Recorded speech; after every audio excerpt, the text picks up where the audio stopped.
Welcome to the Red Diamond Wargame Podcast. I am your host, Major Kurt Locker Honig, and joining me again today is Major Chris Pink Sheets Lowe, reigning individual Commandant's Cup champion.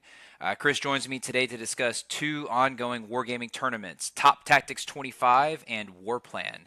We've both completed round one and are looking to dive into what worked, what didn't, and what we'd like to do differently the next time around. Chris, thanks for joining me today. Hey, thanks for having me, Kurt. How you doing? Doing well. Please note that all opinions expressed are entirely those of the participants and do not reflect the United States Marine Corps, their units, or any other organizations of which they are a part.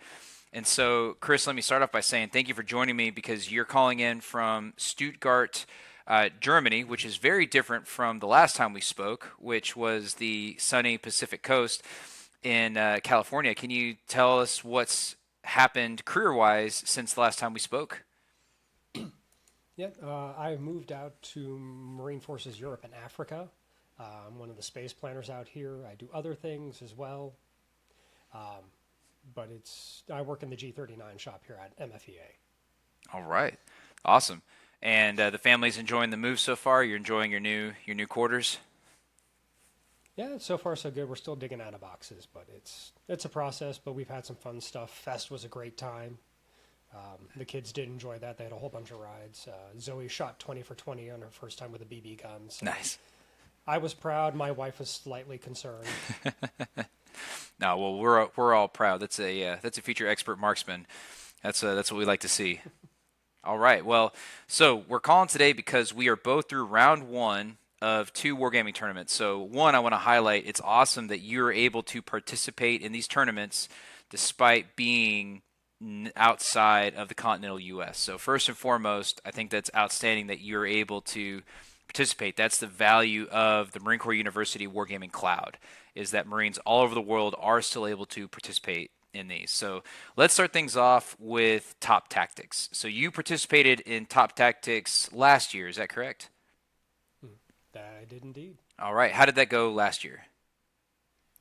Last year went well. As I'm trying to remember, I have it scribbled down somewhere, but I think it was 6-0. But the rub with that one is the points values depends. And we were talking about this a little before you started. Is it was a lot more heavy swing to whoever won big last year, and this year the values seem to be it's still a big win, but it's a little more like it's not a for the loser. It's not a complete loss. So Yep. I think was it I won both matches for round one for this year's, and I think ended up sitting at 140 points. I won the first game of round two as the PRC, and I'm sitting at 75 points for that one for round two. And then we'll see how I do as the Rock. I think that one should be wrapping up pretty soon, though. Yep.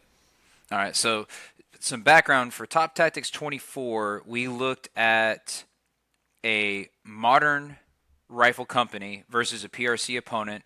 We looked at what we anticipate a modern rifle company to look like in the next 5 to 10 years.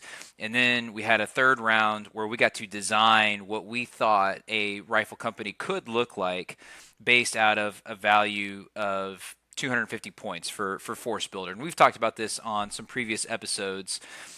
This year's Top Tactics tournament took us in a completely different direction. So now, and we're going to focus primarily on round one. We're currently engaged in round two. I am only about 5 or 6 turns into my tournament, so it's still up in the air on how my game is going to turn out. But for round one, we looked at a couple of new concepts. First and foremost, we're not talking about USMC rifle companies. Now, our different red and blue roles are the PRC, People's Republic of China, and the ROC, which is just the Republic of China, right? So we're talking about Taiwan and Taiwan's ability to defend itself from a hostile takeover from the PRC. So the first scenario is the Taiwan airport, and it's listed as 2030. So we're looking at capabilities that currently exist. Maybe within the next 5 years, they gain some or lose some capability, but that's generally what we're looking at. What do you think about this as our round one scenario? I thought it was a pretty good scenario. It so the new, well, especially for round one, the new one was aerial insertion of troops. So between paratroopers or dropping IFVs at the back of big vehicles, and then heliborne assault troops. Those were the new ones. But also I do like the set TOs. I did enjoy the Force Builder last year, but for a tournament play, I think having the set TO makes it more level and fair. Okay. Because you remember last year you had, some poor armor bubba go like, oh, I'm going to go with all tanks, and then he gets blown out of the water. Yep. So it prevents so I still think having that the Force Builder as like experimentation and taking notes would be a valuable tool, but for a tournament play, it can get weird where, in the civilian world, they call it the cheese. So, the cheese last year was all UAVs, as many of those suckers as you could pump out, because, and especially with the terrain that we had last year, there was very little chance for direct fire until the very, very end. So it was pretty much all aviation or indirect fire or small one way small UAS were what got the job done. Yep. This time around, your direct fire assets, IFVs, tanks, they get to play, and they can play pretty well. So the M48s that Taiwan has do a decent job when they get set in.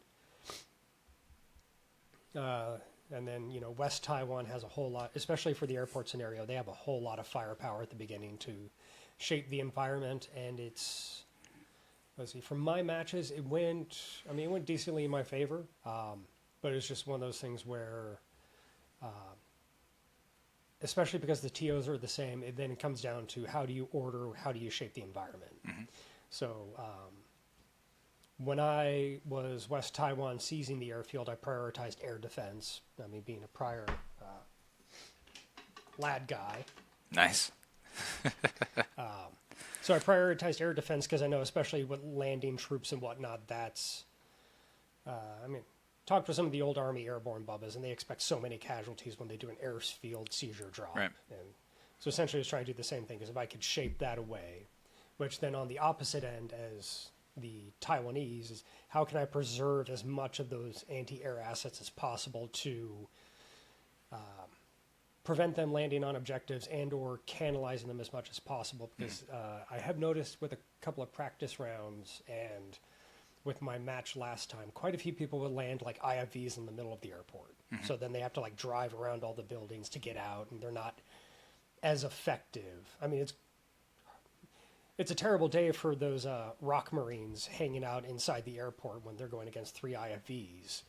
But once they're gone, then those IFVs are just kind of stuck there until something picks them off, or they finally slowly, trundle their way through the Wetzel's pretzels.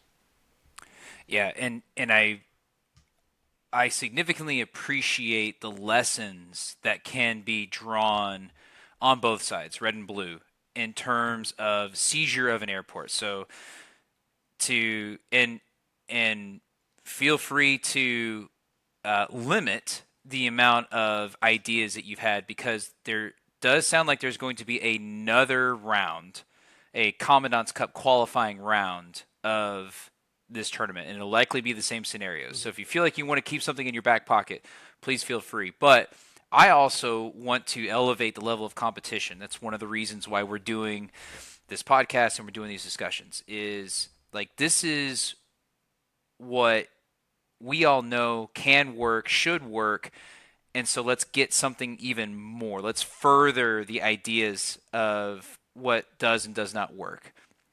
So I say all that because I tried something a little different in my practice rounds, because I couldn't make the computer replicate this is a bad idea, and it ended up not being great. And a part of it is, where do I put those IFVs, just like you said? So I actually tried to put all of my IFVs on the south side of the airport building, the airport proper, the buildings themselves. And that worked in some ways. It also didn't work in others, because one of the big limiters of the IFVs is that once they land, there is a turn where they are basically ineffective. And I know that because I lost 3 or 4 almost immediately due to the Taiwanese tank reinforcements. So they were immediately in range once they are on the field of play, and they picked off about 3 or 4. That being said, those infantry fighting vehicles have a missile system, so I'm able to start fighting back in that next round. So it's a give and take of, do I risk putting them into a position where they can immediately affect the Taiwanese ability to reinforce? Or do I set them back, let them get themselves figured out, and then maneuver, knowing that might not take just one turn. That could take 2 or 3 turns, because you have to get around this entire airport structure. Like, that is a real limiter to their ability to identify and engage targets. Yep. Yeah. Now, you also talked a little bit about air defense. What was your strategy in your actual airborne? Because we get basically 4 turns of airborne before we get our turns with air assault, the actual helos landing down. So we start off with a large number of like the PRC equivalent of HIMARS and drones to go and set the stage. So you obviously said that you prioritized air defense. Did you immediately start landing troops, or did you hold out for a bit? I started dropping as soon as I got them, and it started kind of working my way out and in. So I started targeting reinforcement channels, and then from my scenario, I picked the south end of the airfield, or the airport facility, and started trying to chew my way up to the north end. Nice. Yeah, I actually did the exact opposite. So I started from the north and started working my way south, just out of a sheer knowing that I could limit some of the reinforcements like for a while. I had the protection, so I could work my way down before I had to start actually dealing with those. I could deal with the reinforcements from deep. Again, that was with the assumption that I could land those infantry fighting vehicles and then immediately start hammering those reinforcements.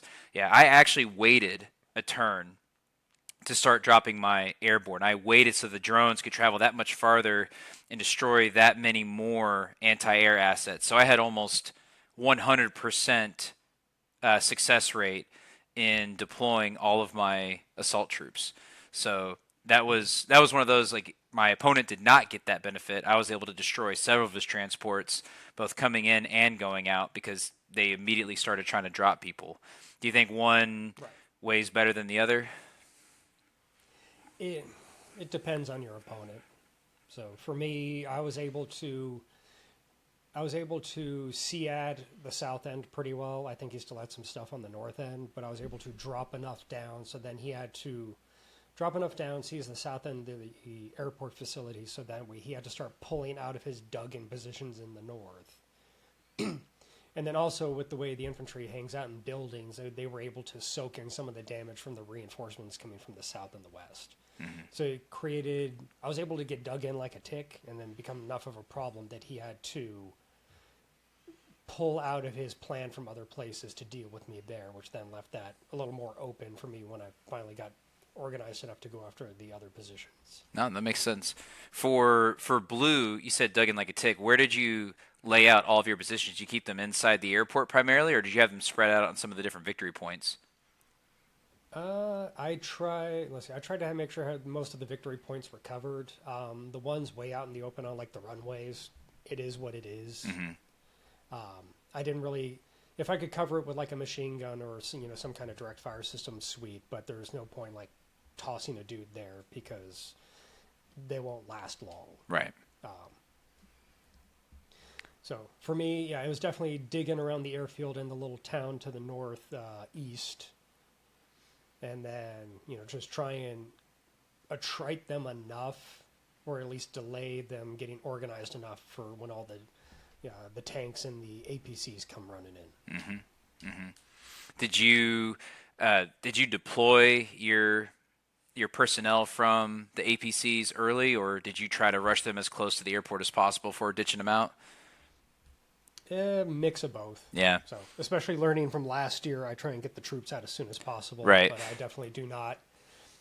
You will rarely find me stacking vehicles next to each other. Yes. I did have to break that rule for the round 2 scenario just because the beach is narrow. Yep. A little different there. Yeah, and I paid a little bit for that, but I still took that round. But yeah, it depends on your feeling out your opponent, what they kind of do. And I learned some tricks while playing around, like at least on a land-based APC or IFV, the infantry side can still throw out their drone. It takes a couple of clicks to get there. Yes. So that is an important trick, though, because that becomes a decision point on how quickly can you get the drone out. Like if you're prioritizing the drones, like you don't get to disperse your guy at that moment, but you can launch the drone, so you can get him for that extra turn. By the same token, if you kick the guy out right away, you can't launch the drone in that turn. You're gonna have to wait another one. So that's the risk, And though. that's all just up. Yeah, and that's all just up to feeling out how your opponent's prioritizing targets. Yeah. So, like if he's not going after the APCs as much, you can toss out the drone and sprint a bit closer before dumping out the crunchies to go do things. Yep. And there's a lot of balance, because he set aside, when I'm playing blue, he set aside a couple of drones, the CH-901 PRC medium-sized drones, and he just parked them where he knew some tank reinforcements were coming, and not one of them killed a tank. And it became this kind of challenge of like, man, that's really frustrating and unfortunate when you set those guys up specifically for that one purpose and end up being completely useless. And that's actually happened to me on round 2. So it's almost like that's I've been praying to RNGesus quite a bit, because there was one. My infamous one was round 2.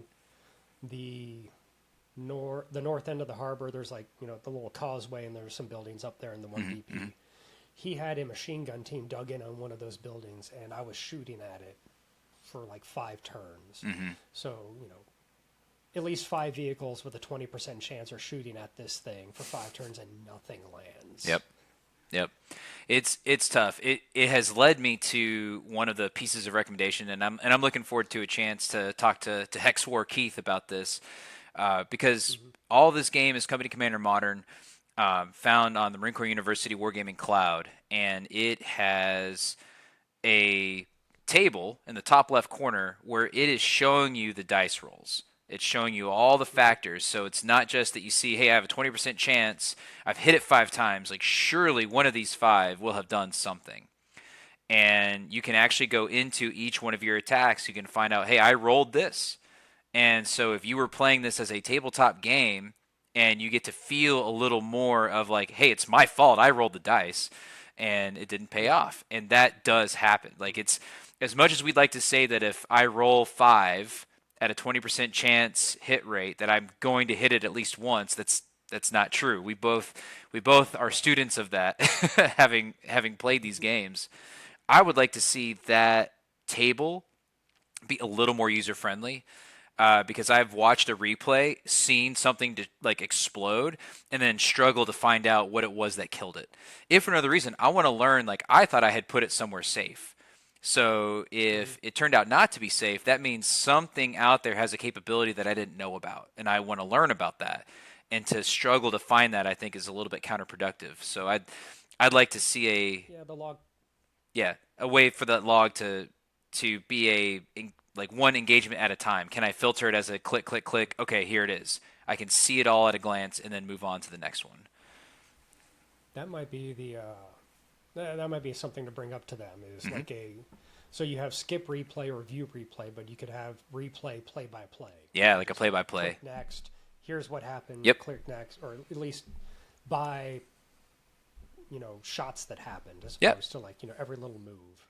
Yeah, and that's why I think calling it engagements might be the way to do it. So it's like by engagement. Because like, I agree with you. The log's useful, but it is I tend to not, unless it was something I really cared about. Right. I tend to just kind of yeah, okay, fair, yep. And more often than not, useful information. Yeah, more often than not, you can see it in the replay, but sometimes you don't. Sometimes you just start seeing things explode, and you're like, "Whoa, hold on, just tell me why. Tell me what did this." especially when it's something like indirect fires, when it's something like a drone you didn't know about. Like those are the things I'd like to know about, especially because not like so many of these things are not created equal, and I think that's something that I'm learning a great deal out of with the different types of drones. So Taiwan has the Altius, and Mm-hmm. that's a very interesting.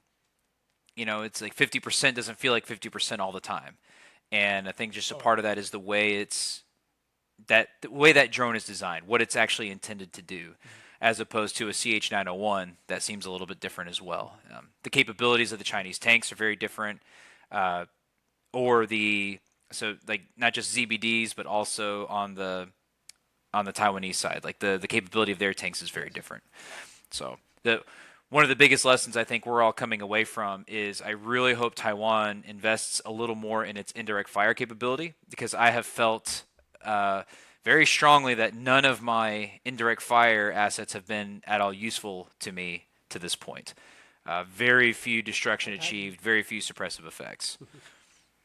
I've had moderate use. Also, less so with the airport scenario, but more so with the port scenarios. You're Mm, dealing with, and Tim mentioned this at the end of the last tournament. You're not just dealing with individual vehicles right. now, because a lot of the Chinese formation is platoons, so you have to Yes. hit it 3 times and then it gets taken off the board. Yes, and that is an important key for a lot of guys to learn. If they start getting frustrated, it's like, hey, I hit this thing. It says destroyed. Like, yes, you've destroyed one, and that is good. But you still have 2 hit points, for lack of a better term. Like I think Tim would use the word steps. Like you still have 2 steps in order Yep. to take the piece completely off the board. It's not to mean that you should get discouraged. You still have to keep at it. What's been your feedback with the Switchblade drones? Were they effective for you in round Um, one?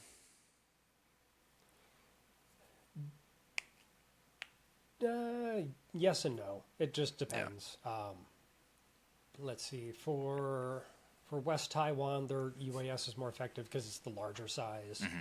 For Taiwan itself, it depends. Like I had mixed results because at least for that one, it was more like last year where infantry was 3 points and vehicles were one. Hmm. But it was just the payload on the small FPVs just couldn't quite crack the vehicles unless you got lucky. Yeah. And then so it helped shape away some of the already damaged infantry and help clean out some, or if it's like a JAV team, like Yeah. it's better at picking out those guys. For round two, a bit more success, especially with the landing forces, and the small FPVs are actually really good against the LCACs. Yep. Um, Yeah. And we'll have a chance to dive into that a little bit more once round two is done for everyone. For round one, I I very specifically for the Dragon 60 Bravo drones, I had a whole like, all right, this is the plan. I'm going to oh pick off these guys one at a time, and I would send 5 against a dismounted like nothing. Like one of the 50 cal heavy machine gun positions, nothing. I was like, oh, this is drastically different than the experience we had last year, and I think that's okay. Just because we yes, don't want to create this misperception that the solution to everything is drones. It is real. The EW is highly effective, and I've seen that now where once that shows up on the board, I actually tend to prioritize it. Like if I still have drones available, I'm going to sit on those drones until I destroy the EW because it is doing something in terms yes. of negating the effectiveness of those drones. So it's like I don't want to waste them on the off chance they might. Like no, go ahead and get rid of that EW, and then I'll go ahead and try to use those drones. Oh yeah, very much so. Yeah, it's a fantastic tournament. I think round one took a lot of us by surprise. There was a couple of um, pieces of feedback that Hex War Keith, he's been fantastic about receiving Hmm. and modifying. So in that next round, if you struggled on the air assault where you wanted to simply park your guy on a victory point but couldn't and had to waste turns coming off and Hmm. back on, that's been fixed. I think for the next the partner version of Top Tactics that I think they're going to try to do here once Top Tactics is over. I think that will be an added feature where you can actually see who is in which helicopter, which was not the case before. I don't believe that'll be true for the airborne. I think airborne is still just going to be a like, hey, you're just getting whomever comes out, because I think that's accurate where you would distribute guys evenly enough. You're not really going to weight one more than another. But I think for air assault that's different because they received a lot of that They actually feedback. fixed it for round 2. For air assault, you could see, okay, I haven't gotten that far. So if they Okay. fixed it, then it didn't in the computer version. So for the helicopters, when you click it and you move it, it's just like an IFE. So you can click the infantry, and then Okay, it'll actually tell you what kind. it'll of tell you what infantry. it is. That is a good feature to have on there now because that definitely changes when you think you're going to put someone, a tip of the spear somewhere, and it turns out to be like a dude and a The mortar radio. team. Like, yeah, yeah, that's happened where Six the mortar team bayonets. gets out there. You're like, oh no, that's not where I want my mortar team. Um, that's paid off though because I I know did see. Oh, sorry. Go ahead. I was just going to say I've actually accidentally put I forget the PRC's terminology, but their equivalent of a Jav team. I accidentally put them really close to some fighting vehicles. Like, oh, all right, I needed that. You can't miss now. Yeah, please don't. But no, I also did notice because I had some practice rounds with Lex and Gucci, and I noticed they did fix some stuff on the fly with the pre-practice rounds because I can't remember who I did it against, but I dropped paratroopers on the Taiwan reinforcement spots, and it delayed a good while. Interesting. But then they fixed it so even if you have like a troop sitting on the deployment spot, eventually all the tanks and whatnot are just going to spawn around him, and then he's got a bad day. Yeah, yeah. It was interesting. I do think there's a lot of value to practicing the game beforehand, even if it's against the computer, just so that you can anticipate where your reinforcements are coming from, because it does help you shape that. So if you're trying to play the game blind, you don't know where your reinforcements are coming. One, you could miss them. That was something that Tim had tried to emphasize in Discord. Like, hey guys, like pay attention because we're seeing people not distribute their reinforcements because they simply didn't realize they were Yep. down there. So always check your different reinforcement points. Um, in round one, they kind of took turns. In round two, that's not always the same situation, but get those reinforcements, use them. You don't want them bottlenecked. I don't know. I don't think you gain anything by leaving Check them your mission off brief. yeah, check your mission brief. I don't think you gain anything by leaving them off the field. So there definitely is that. Are you excited? You feel like there was good value coming out of the round one scenario? A lot of lessons Yes. learned. Yeah, I thought it was a good. Awesome. I thought it was a good tough scenario. Good. I think Tim's putting himself in kind of a spot. He went from like, hey, let's play with some different versions of what a USMC, you know, infantry company looks like, to now it's like, all right, we're going to war game an invasion of Taiwan. It's like, all right, what? Now you're going to have to really come out with something interesting next year. Like what scenario is Top Tactics 26 going to look like? But that's a problem for future Yeah. Tim. Yeah. I mean, we still have options, and I still think like if he wanted to run, I know it's a lot of work, and he's on unpaid vacation right now. Unfortunately. But I still think call it the modern Marine variant of Top Tactics. Still think that has some use because I remember last year in the Mar Admin they were saying like this is experimentation. Like they Yes. wanted to see what worked, what didn't. I still think that has value because like the famous story when they train in Lejeune where they had those the AI Yep. search spotlights versus the Marines, and some guys did a solid snake and got a cardboard box. Some guys did a cartwheel. Some guy strapped a bunch of tree bark to him and just walked right up to the thing. Like you can come up with a lot of creative solutions in the little think box. But like I said before, for a tournament scenario, these call them more scripted missions. Scripted in that like, hey, turn 1 you get this, turn 2 this, turn 3 this. And it's the same for both sides. So it removes we'll call it the element of bad luck or poor judgment, where, hey, I'm going to pick this deck, and it's great for all this other stuff, but I just ran into the one guy who had the counterbalance. So it's tournament-wise, it's as equal as they can make it to let the competitors shine through their own wits and fighting grit. Yeah, and there's the intent out of Top Tactics is to apply tactical thought. We're looking at the tactical level, and I think even Tim, in his episode that'll come out soon, is he's highlighting he's highlighting the new ideas. It's tactical level, maybe slightly low operational level in this type of environment, right? You're defending an airport, you're defending a port in round 2. We're still interested to see what's going to happen in round 3. And as much as you can start thinking operational level about where you allocate people, you're still looking at things through a very tactical lens.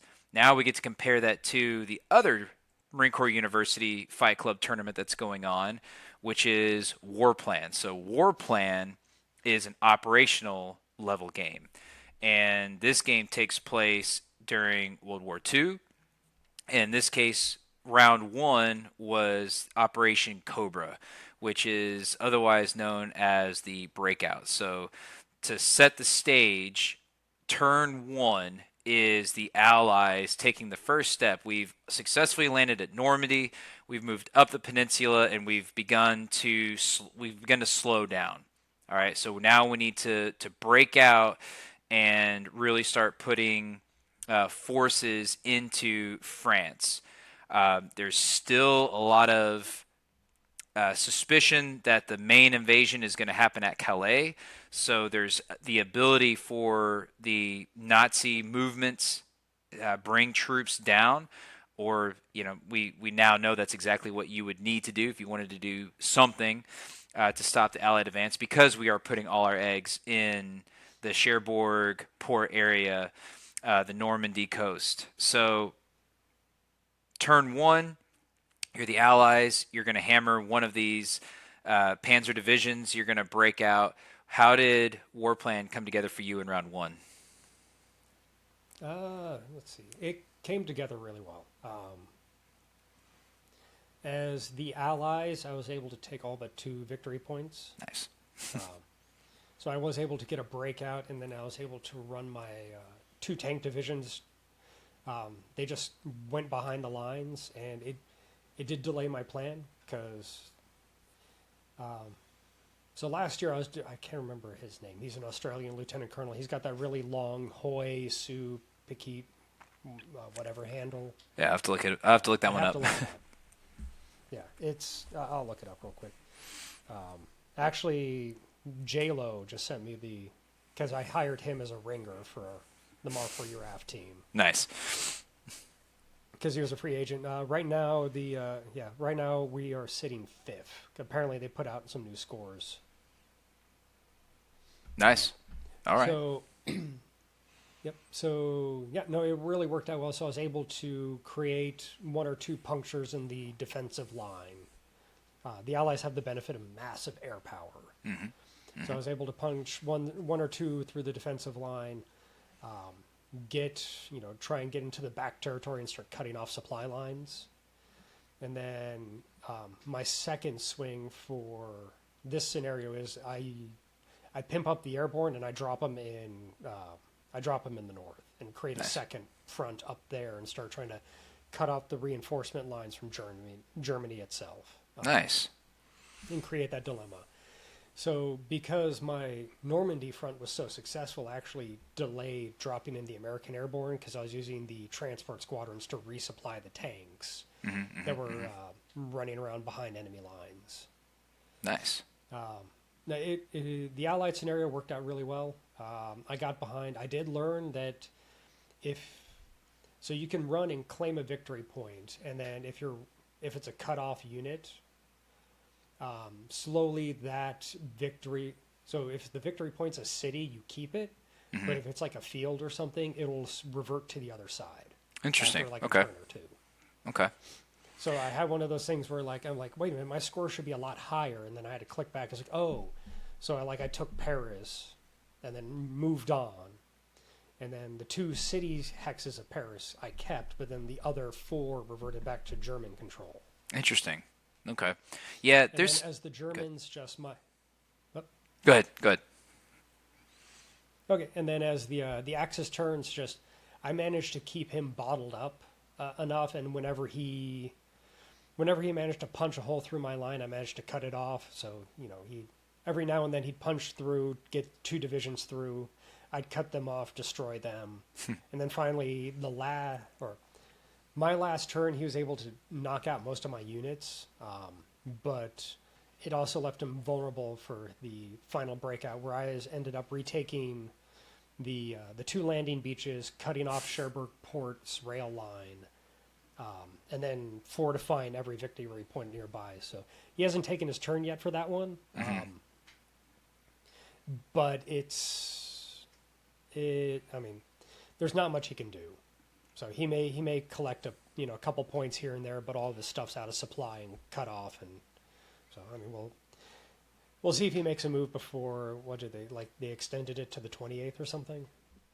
Well, I know round 2 is going to kick off on the 28th. I don't know when the actual end date is, and I know it's become a little tough for Tim to, he's not working, so he's not technically supposed to be influencing everything that's going on, and no access to his work computer.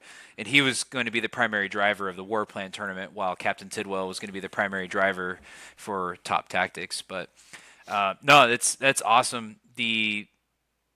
My experience has been dramatically different, nowhere near as successful, and I think that's okay because I learned a lot.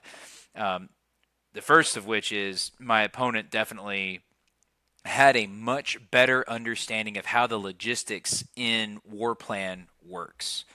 And so my breakout was achieved very successfully, and he just shot 2 tank divisions in the one gap that I had after 2 or 3 turns, right? So I'm starting my 2 drives, one towards Paris and one to clear basically just east to west. I'm going to claim all these points, and it's going to be amazing. I've got Patton headed over that way so that can break off into 2 armies or 2 corps, whichever one I really need at that time. And so he just allowed that gap to occur, and then sent 2 tanks and 2 tank divisions, and it just completely shut off all my logistics. Even when I went back and destroyed those 2 tank divisions, I could never regain any momentum because while I was destroying those 2 divisions, I didn't have my natural turn resupply, and I could never regain the combat power I needed to continue driving against all those positions. So it was completely offset your tempo. It was insane, and I really, going back on it, I should have allowed General Montgomery to be General Montgomery and just park him, south of the river, and just like, hey man, you're gonna chill here until I redevelop your supply line. Do not dwindle. Like I'm gonna let everything wait so that I have the appropriate combat power to do whatever. Just because I would have been more successful overall had I done that, instead of overextending forces, trying to preserve them for as long as I could. I actually had to retake Cherbourg at one point, and that was just frustrating. Like this is costing too much because now I can't do anything else. But again, that's the lesson. That's the point of this, right? Like not getting so involved in a plan, not being in such a hurry to achieve all these objectives that I don't still do those things that are going to prevent that type of effort. And my opponent is quite good. So he definitely knew. I managed to make someone pay for that last year. Yeah. He knew how to look at the situation, see a gap that I had presented, and then completely exploit that gap to its fullest extent. Now, it sounds like he's got a little more experience in the game. So as I continue to learn how these different the pieces work together, I'd like to see that I don't make those types of mistakes in the future. But it was an important lesson for me overall, looking at the operational level, what to do, what not to do. So that was valuable to me. And like I said, he's quite good. So on the German side, it's like I felt like I had a good fight. He used airborne to seize another port. I didn't know at the time that in order to use another port. You had to sit on it for a turn. So he had dropped an airborne. I was like, okay, like you're not bothering me up there, so I'm not going to do anything about it. Now I know he's got like tank divisions up there. It's like, oh, this is a problem. But and even he kind of acknowledged that I successfully prevented that from actually disrupting everything else that was going on. But it still wasn't enough for me to completely defend Paris. I think I still retained a piece. But otherwise, he was just taking over. He was doing what you did to your opponent. So it was not a great round for me. But on the positive side of all of this, my team is reservists, and they're compiled completely out of people that did not participate in Warplan last year. And so I can proudly say that I've at least grown the Warplan contingent by 3 players. And I think that's a good start to what we're trying to achieve out of all this, is getting more people playing the game. Did you have in you creating your team, you snagged 1 free agent. Did you get someone else involved in the game? So I managed to grow the contingent by 2. So I know Ian J. Lowe Brown. He did it last year. I managed to snag him because he was a free player. Because originally I had another Marine pegged out. So we have one of our Chief Warrant Officers and then a civilian that is in MFEA. He's down south. And then we had a third Marine picked out, but he had a drop for operational commitments. Yeah. So I was able to snag up JLo for that one. Nice. But I mean, it's so as Chief Warrant Officer was a Korkowski, Phil. The Dread Historian is his tag. Nice. All right. So he's been very. It's been very refreshing and helpful because he. Between the two of us, I think we can get a good start on the MFEA Wargaming Society. There you go. Getting that set up, running, Littoral Commander Baltic, maybe Battle Group Baltic once I get a copy of that. JLO's Maneuver Warfare when we get copies of that. Yep, waiting on that to come in the mail before I reach out to him to invite him to be a guest, because I want to give him a hard time, because at Modern Day Marine he assured me I would have it over the summer, and it's October and I still don't have my copy, but I'm excited to get it. Yeah, air always falls out. Sure. But I mean the teams come together pretty well. Learning, tried to run everyone through a couple of practice rounds with the Africa scenario. Actually, for to lead into the next one, so the Top Tactics team, which I think registration ends today. At least according to the website, I think it was 20 October for the second Top Tactics qualifying event. And you need either or plus the expeditionary, the Flashpoint campaign scenario or tournament that'll happen in January-ish, I believe. Interesting. So I was able to find someone to join up for that one. So nice. It's slow going on establishing the society and trying to get the team put together for another shot at the cup. But at least for Warplan, it's come together pretty well. Some learning, or a lot of learning, and then I'm sure every other team, like we have our little signal chat where we're trying to trade tips and hints and all that. And especially for Warplan, logistics is the biggest hammer either way. Yep. Yeah, and just like anything else, the best way to prepare is to play someone else. It's very easy to beat the computer. I think that's something that a lot of as guys are trying to get ready. At the very least, you can work on some of the buttonology, but to actually see how all these different things kind of tie into each other, playing an opponent is incredibly important. Because I've tested the round 2 Avalanche scenario, the invasion of Italy, and it is not difficult to beat the computer either way. As both blue and red, it's easy to win. So playing an opponent is going to make a big difference. But some very good decision making is going to come out of round 2. So I'm excited for that one to kick off. Oh yeah, yeah. I've looked at that one a little bit, and it's a big map. Yes.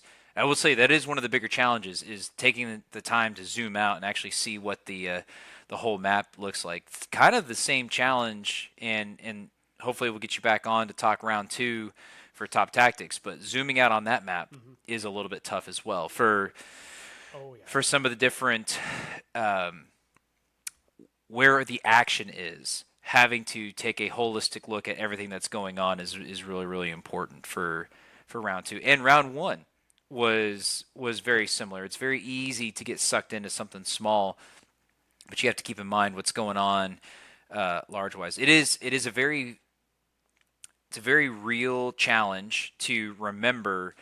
Uh, you're looking at this from a bird's eye view, and that's assuming you have ISR assets that are able to see what's going on all the way around and giving you a common operational picture. But like as a commander, would we be able to effectively command and control all these different units from all these different resupply points in the case of top Oh tactics? yeah. In the case of Warplan, I mean, it's kind of fascinating to think of yourself being in General Bradley's shoes of how do I control all these different armies to include a British army that is running with Canadian troops. Like that is not a small Yep. task, and you have to hand it that he was able to successfully achieve a breakout and accomplish all the Allied objectives. So I was not able to replicate that success as General Bradley.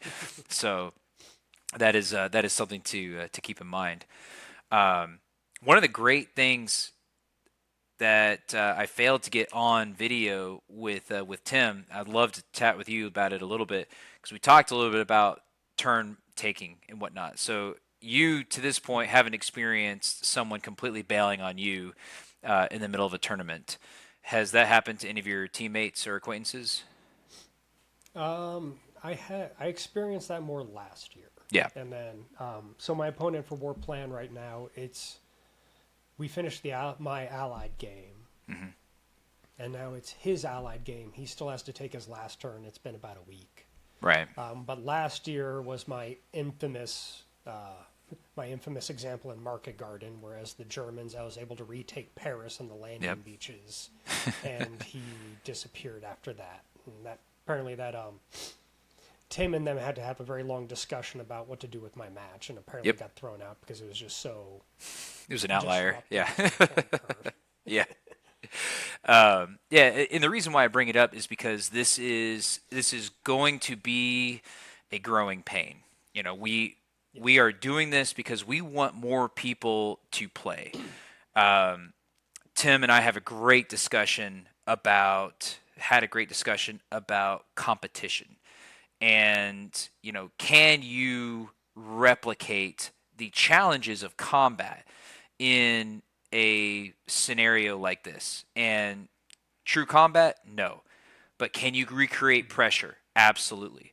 And what you're seeing is those that are able to rise to that pressure to say, I really don't want to fail. And Tim talks about, like, should I participate? Because what happens if the Marine Corps University wargaming director plays and just absolutely gets decimated by someone who's never played the game before?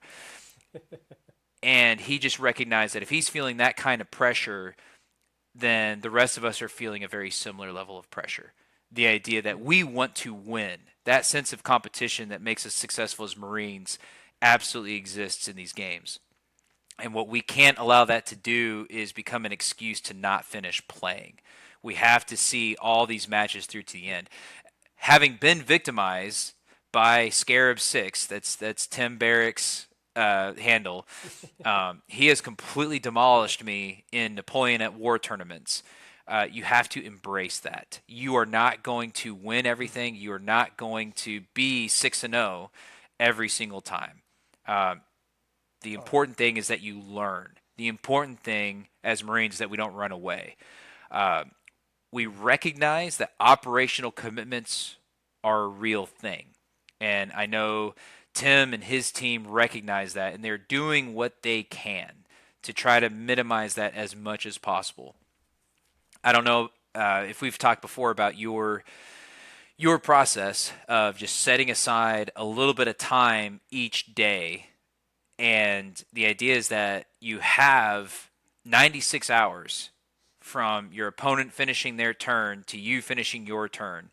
Some point in that 96 hours, you got to be able to meet that window of I can knock my turns out to keep this game going. It's important to do that. You got to fight it out all the way to the end. Until you get that end of game scenario, you are still fighting. That is an attitude that we would normally have as Marines, and we can't abandon that just because it's in a digital medium or a tabletop medium. We got to fight it out all the way to the end. Oh yeah, and that's I mean the time commitment is. I mean it depends on the war game. So, Yes. Warplan will take me a little bit longer.